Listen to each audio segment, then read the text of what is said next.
Programme दोबारा कर रहे हैं, सुनने वाले दोबारा आप ये सुने आपके मुंह से, जज अरशद मलिक के फैसलों को जो बात थे, उनके अपने जो बयानात है, उसके बाद कानूनी हैसियत रहती है इन तमाम सजाओं की जो मिली हुई है मरीम नवाज को या नवाज शरीफ साहब को?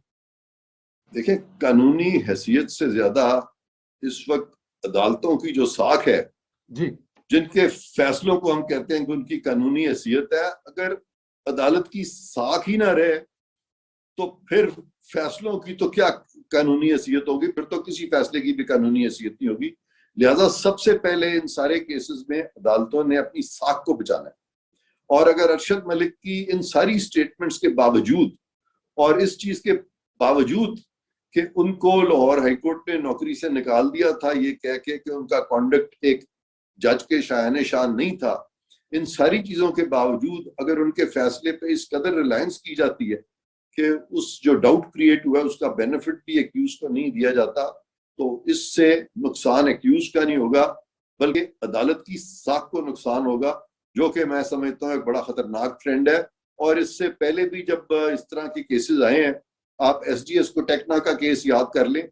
वहां पे सिर्फ ये इल्जाम था कि मलिक कयूम ने कुछ टेलीफोन कॉल सुनी है और उस पे सुप्रीम कोर्ट को सारा फैसला जो है उसको खत्म करना पड़ा था, सेट असाइड करना पड़ा था। और वहां पे तो चलें ठीक है कि उन्होंने रिमांड करके कहा जी दोबारा से वो केस लगे, बाद में तो वो एक्विटल में एंड हो गया था। लेकिन यहाँ पे तो ऑलरेडी इतनी बड़ी तफ्तीश हो चुकी है और 3 यहाँ पे ट्रायल, 3 प्रोसिक्यूशन हो चुकी है कि इस केस में तो मैं नहीं समझता कि कोई रीट्रायल का भी चांस है। ये तो कोर्ट की साख उसी सूरत में बचेगी अगर ये मामला जो है ये एक्विटल में खत्म हो, और इस वजह से खत्म हो कि जैसे ही अदालतों की नोटिस में ये चीज आई कि एक जज साहब ने इस तरह की बातें की, तो फिर वो जो फायदा है शक का वो हमें देना पड़ा। और ये क्या है कि अदालतें इस तरह से अपनी साख को बचा सकती हैं, वरना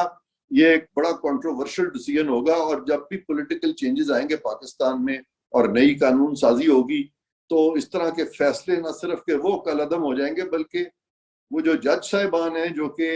अपने इख्तियारात से तजावुज करके जिन्होंने इस तरह के फैसले किए हैं, उनके लिए भी आने वाले दिनों में बहुत बड़ी मुश्किल हो सकती है और उनको भी बहुत मुश्किल का सामना करना पड़ सकता है। बिकॉज जजेस जो हैं वो उस हद तक तो फैसला कर सकते हैं जिस हद तक के इख्तियार उनको कानून ने दिया है, लेकिन जो उनकी जुरिस्डिक्शन से मुबर्रा फैसले हों वहां पे उनको कोई किसी तरह की भी उनको इम्यूनिटी नहीं है,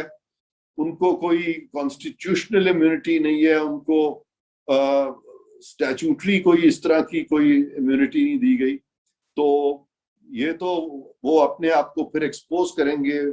फॉर एनी अकाउंटेबिलिटी, जो कि बाद में जो भी सेटअप होगा पाकिस्तान में फिर उस सेटअप के तहत उनकी अकाउंटेबिलिटी तक हो सकती है। तो मैं समझता हूं कि जजेस खुद इस चीज का वो ख्याल रखेंगे कि इस तरह के फैसले जो है उनको तकवीयत ना दी जाए, जो फैसले स्ट्रिक्ट लीगैलिटी में आइन कानून और जो जूरिस्प्रूडेंशियल नॉर्म्स है उनके मुताबिक नहीं। बिल्कुल ठीक है सर। यहाँ पे एक जिक्र और करूंगा